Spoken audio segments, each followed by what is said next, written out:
Depth of Quran YouTube চ্যানেলের সম্মানিত দর্শক শ্রোতাগণের প্রতি আমি শ্রদ্ধা জানাচ্ছি, সালাম জানাচ্ছি। আসসালামু আলাইকুম ওয়া রাহমাতুল্লাহি ওয়া বারাকাতুহু। মহান আল্লাহ রব্বুল আলামিন এর সন্তুষ্টি অর্জনের বিনীত লক্ষ্যেই আমরা ডেপথ অফ কোরআন ইউটিউব চ্যানেলে পবিত্র কোরআন তেলাওয়াত করি এবং তার অর্থ উপস্থাপন করি। এটা তাফসীর নয়, শুধু অর্থ উপস্থাপন। আজকে তারিখটি হলো 22 অক্টোবর 2025 খ্রিস্টাব্দ, কার্তিক মাসের 6 তারিখ, 1432 বাংলা সন বা বঙ্গাব্দ, এবং বাংলাদেশে অনুষ্ঠিত হিজরি ক্যালেন্ডার মোতাবেক 29 রবিউল সানি 1447 হিজরি। রবিউল সানি মাসের আর একটা দিন হতেও পারে, নাও হতে পারে। এটা আমরা 5-6 ঘন্টা পরে জানতে পারবো। এখন বাংলাদেশে দুপুর 1:10। আজকের 132 নম্বর পর্বে আমরা সূরা বনী ইসরাঈলের 73 নম্বর আয়াত থেকে 93 নম্বর আয়াত, 21টি আয়াত তেলাওয়াত করব ইনশাআল্লাহ। আমরা তেলাওয়াত করব এবং অর্থ উপস্থাপন করব যে কিতাব থেকে, সেটি হলো আলা হযরত ইমাম মুহাম্মদ আহমদ রেজা খান বেরলভী রহমতুল্লাহ আলাইহি কর্তৃক কৃত তরজমায়ে কোরআন, কোরআন শরীফের অনুবাদ কানজুল ঈমান, এবং হাকিমুল উম্মত আল্লামা মুফতি আহমদ ইয়ার খান নঈমি রহমতুল্লাহি আলাইহি কর্তৃক কৃত পবিত্র কোরআনের তফসির নুরুল ইরফান, এই দুইটির সংক্ষিপ্ত সমন্বয়কৃত অর্থ বা টিকা, যেটি করেছেন বঙ্গানুবাদ মাওলানা মুহাম্মদ আব্দুল মান্নান, চট্টগ্রাম নিবাসী। আজকের যে 21টি আয়াত তেলাওয়াত করব তার সারমর্ম হচ্ছে, নবী সাল্লাল্লাহু আলাইহি ওয়াসাল্লামকে, রাসূল পাক সাল্লাল্লাহু আলাইহি ওয়াসাল্লামকে মুশরিকদের প্রলোভন এবং তার প্রতি আল্লাহর নিদর্শন সম্বন্ধে, মুশরিকদের অলৌকিক নিদর্শন দেখার আবদারের জবাব। তারা আবদার করত, তারা শর্ত দিত, তারা শর্ত সাপেক্ষ বলতো ঈমান আনবো ইত্যাদি, এই সকল কিছুর জবাব এখানে আছে। পবিত্র কোরআনের সূরা বনী ইসরাঈলের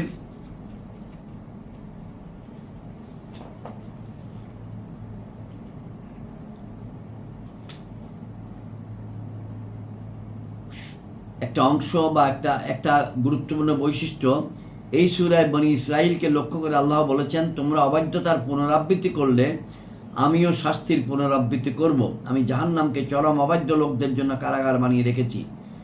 ইমাম সাদি রহমতুল্লাহ আলাইহি এই আয়াতের চমৎকার একটি রিফ্লেকশন তুলে এনেছেন। তিনি বলেন, এখানে মুসলিম উম্মার জন্য একটি সতর্ক বার্তা আছে।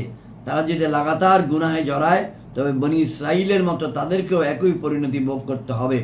আল্লাহর সুন্নাহ তথা রীতি কখনো বদলায় না। কাজেই যদি কখনো দেখেন কাফির বা জালিমরা মুসলিমদের উপর খবরদারি করছে, তখন বুঝে নেবেন ওটা মুসলমানদের পাপের ফল। আমরা দরুদ শরীফ তেলাওয়াত করি। আল্লাহুম্মা সাল্লি আলা মুহাম্মাদিন ওয়া আলা আলি মুহাম্মাদিন কামা সাল্লাইতা আলা ইব্রাহিম ওয়া আলা আলি ইব্রাহিম ইন্নাকা হামিদুম মাজিদ। আল্লাহুম্মা বারিক আলা মুহাম্মাদিন ওয়া আলা আলি মুহাম্মাদিন কামা বারাকতা আলা ইব্রাহিম ওয়া আলা আলি ইব্রাহিম ইন্নাকা হামিদুম মাজিদ।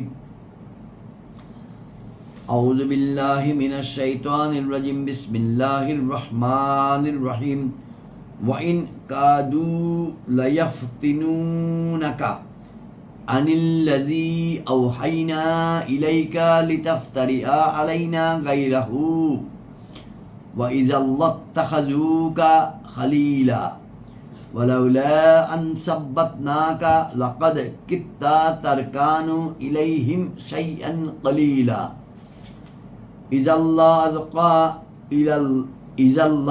আযাকনাকা বিইফাল হায়াতি ওয়া বিইফাল মামাতি সুম্মা লা তাজিদু লাকা আলাইনা নাসীরা ওয়া ইন ক্বাদু লা ইয়াস্তাফিজ্জুনাকা মিনাল আরদি লিইখরিজুকা মিনহা ওয়া ইযাল্লা ইয়ালবাসুনা খিলাফাকা ইল্লা কলীলা সুন্নাতা মান ক্বাদ আরসালনা ক্বাবলাকা মির রুসুলিনা ওয়া লা তাজিদু লিসুন্নাতিনা তাহওয়িলা। আকিমিস সালাতা লিদুলুকিশ শামসি ইলা গাসাকিল লাইলি ওয়া কুরআনাল ফাজর ইন্না কুরআনাল ফাজরি কানা মাশহুদা।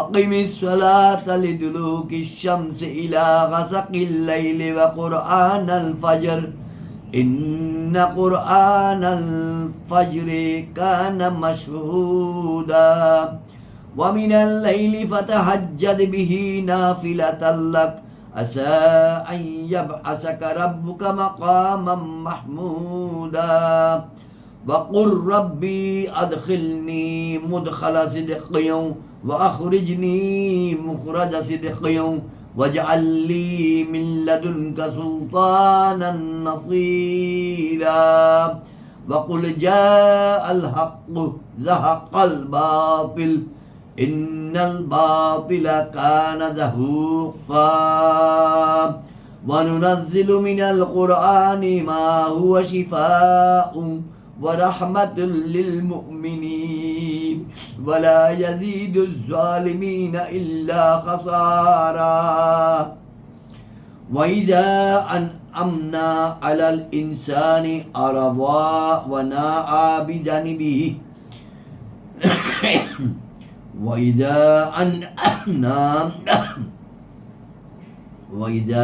أنعمنا على الإنسان أرضا ونأى بجانبه وإذا مسه الشر كان يئوسا قل كل يعمل على شاكلته فربكم أعلم بمن هو أهدى سبيلا ويسألونك عن الروح قل الروح من أمر ربي وما أوتيتم من العلم إلا قليلا ولئن شئنا لنذهبن بالذي أوحينا إليك ثم لا تجد لك به علينا وكيلا إلا رحمة من ربك إن فضله كان عليك كبيرا قل لئن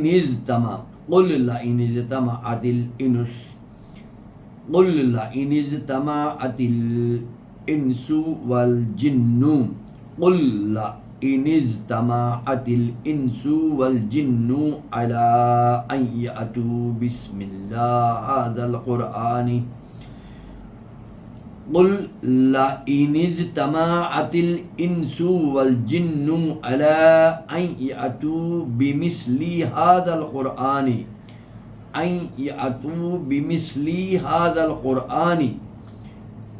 لا يأتون بمثله ولو كان بعضهم لبعض ظهيرا ولقد صرفنا للناس في هذا القرآن من كل مثل فأبى أكثر الناس إلا كفورا وقالوا لن نؤمن لك حتى تفجر لنا من الأرض ينبوءا أو تكون لك جنة من نخيل وعنب فتفجر الأنهار خلالها تفجيرا أو تسقط السماء كما زعمت علينا كسافا أو تأتي بالله والملائكة قبيلا أو يكون لك بيت من زخرف أو ترقى في السماء ولن نؤمن لرقيك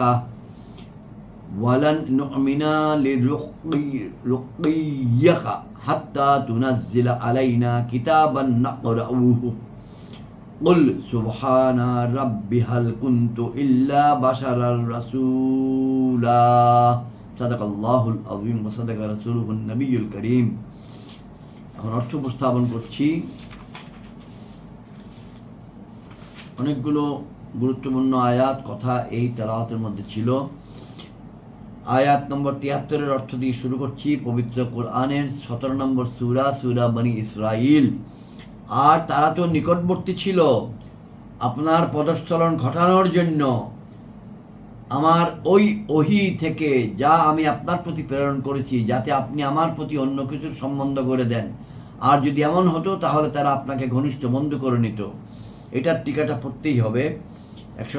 টিকা নম্বর ১৬০ কিতাবের ৭৬৪ নম্বর পৃষ্ঠায়।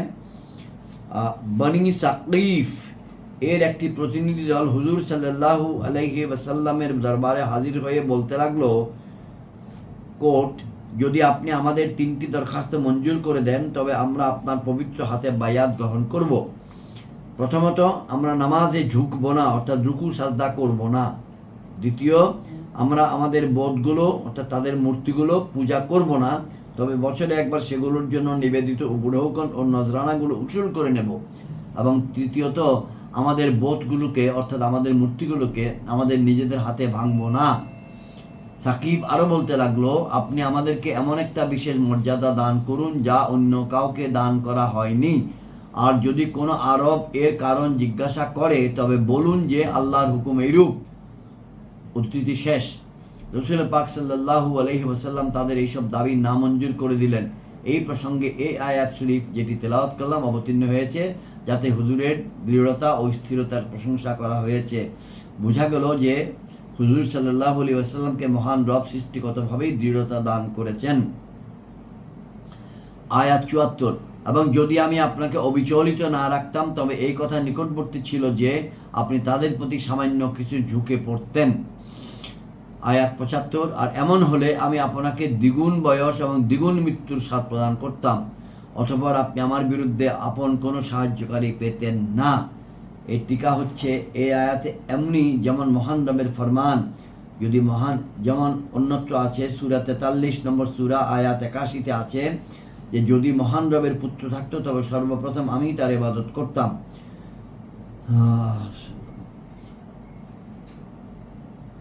বস্তুত না মহান রবের সন্তান থাকা সম্ভব, না হুজুরের পক্ষে তার ইবাদত করা সম্ভব। অনুরূপভাবে না হুজুরের পক্ষে কাফিরদের দিকে ঝুঁকে পড়ার উপক্রম হওয়া সম্ভব, না তার উপর দুনিয়াবী ও দ্বীন ইয়াদা সম্ভব।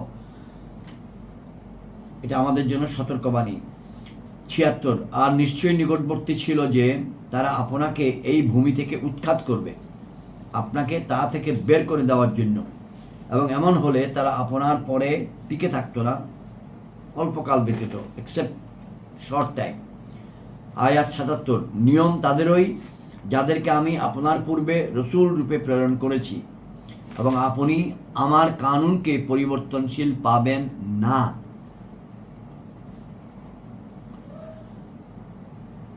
আয়াত ৭৮, ৭৯, ৮০, ৮১, ৮২ অত্যন্ত তাৎপর্যপূর্ণ।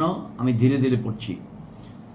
নামাজ কায়েম রাখুন সূর্য হেলে পড়ার পর থেকে রাতের অন্ধকার পর্যন্ত, এবং ভোরের কোরআন,